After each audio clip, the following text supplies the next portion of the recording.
पूर्वकालीन परंपरागत आदिवासी संस्कृतीचे दर्शन घडविणारी काठी येथील राजवाडी होळीला राजकीय नेत्यांसह शासकीय अधिकाऱ्यांनी हजेरी लावली।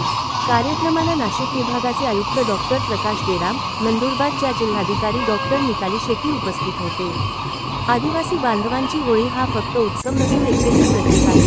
आदिवासी संस्कृतीचा वारसा जपणारा हा महोत्सव होता। यात बाल गोपालांपासून तरुण वयस्क लोकांचा समावेश होता। सर्वात म्हणजे यावर आनंद ओसळून वाहत होता। निसर्गाप्रती व्यक्त करण्याचा हा उत्सव साजरा करण्यात येतो। होळीला नवस करणारे देवराव वेशभूषा याला अर्थ आहे, ज्यांना सलग 5 वर्षे नवस पूजेपर्यंत दरवर्षी बलिदान देतात। या कालावधीत घरोघरी जाऊन गीतगात नाचतात, तेव्हा कान्हा गावोगावी फिरत परिस्थितीवर मात करत हा नवस पेटण्यासाठी काठी येतात। सातपुड्याच्या पर्वतरांगेतील आदिवासी संस्कृतीचा वारसा जोपासणे शेकडो वर्षांपासून परिश्रम घेत आहे। आदिवासी समाज हा प्राचीन, सुसंस्कारित व विविध वैशिष्ट्यांनी नटलेला आहे। आदिवासी समाजात कोणताही उत्सव वर्षातून एकदाच केला जातो। गाणगोशिवार, गव्हाणपूजन, गाणगदिवाळी, सण अर्थात धान्य पूजन, होळी म्हणजेच होळी। सण उत्सव निसर्गातील प्रतीक असून निसर्गातील वस्तू प्रत्यक्षात केलेल्या उपयोगी आणि त्या वस्तूंना देव मानून पूजन करत असतात। पूर्वीच्या काळापासून आदिवासींच्या परंतु मोठी परंपरा आहे। अशा या आदिवासी संस्कृतीची ओळख करून देणारी संपूर्ण महाराष्ट्रातील काठी येथील होळी करण्यात आहे। यासाठी खूप मोठ्या प्रमाणावर गर्दी होती। होळीचा 1 महिना आधी पौर्णिमेच्या दिवशी दांडा काढला जातो। त्या दिवसापासून आदिवासी कुटुंबात लग्न, इतर कार्य, नवीन घर बांधणे, घाट कापणे पूर्णपणे बंद केले जाते। ही अलिखित आचारसंहिता समाजात सर्वांना पाळावी लागते।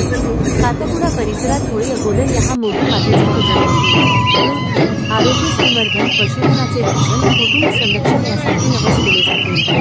नवस मोठी, बाबा बुद्धा, नानका रुको, नागा मूर्तीचे नवस करतात।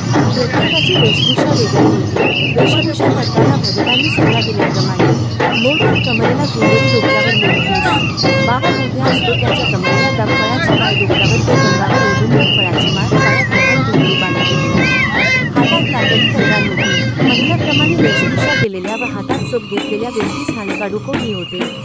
मुखवटा घालून कमरेला एकच घुंगरू व हातात तिरकामठा घेऊन त्या नागरामूर्ती होते। होळीच्या ठिकाणी गदाने येऊन होळी पेटवली जाते। तेथील खड्ड्यातून 5 मुठी माती हाताने काढत होते। त्या खड्ड्यातून माती काढल्यानंतर माती राख कपाळाला लावून नृत्य करत होते।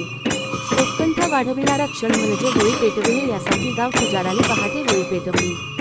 त्यावेळी मोरखी, बाबा बुद्धा, नानकाडुको सर्व नृत्य पथके एका ठिक्यात पेटवल्या। होळीच्या भोवती 5 फेर गोल नाचत पळत फेर धरला होता। काठीची होळी पेटलीनंतर दुसऱ्या गावी हुणा या होळीचे दिशेने भाविक जाऊ लागले। दुसऱ्या गावाच्या होळीसाठी आमंत्रणाची गरज नसते, स्वयंस्फूर्तीने सर्व जात होते। काठी गाव पुजारा म्हणून गोम या टेंबऱ्या वसावे, रायसिंग हांद्या वसावे, सतीराम भामटा वसावे, होळी घेऊन येणारे सेवेकरी रायसिंग हांद्या वसावे, सेमट्या टेड्या वसावे, मांग देहल्या राऊत, बाहद्या कीर्ता वसावे, नोवजा इर्मा वसावे, रामा बाहद्या पाडवी, रवींद्र पेचरा वसावे हे आपापली भूमिका पार पाडत होते। होळी सजावट करणारे बापा राऊत,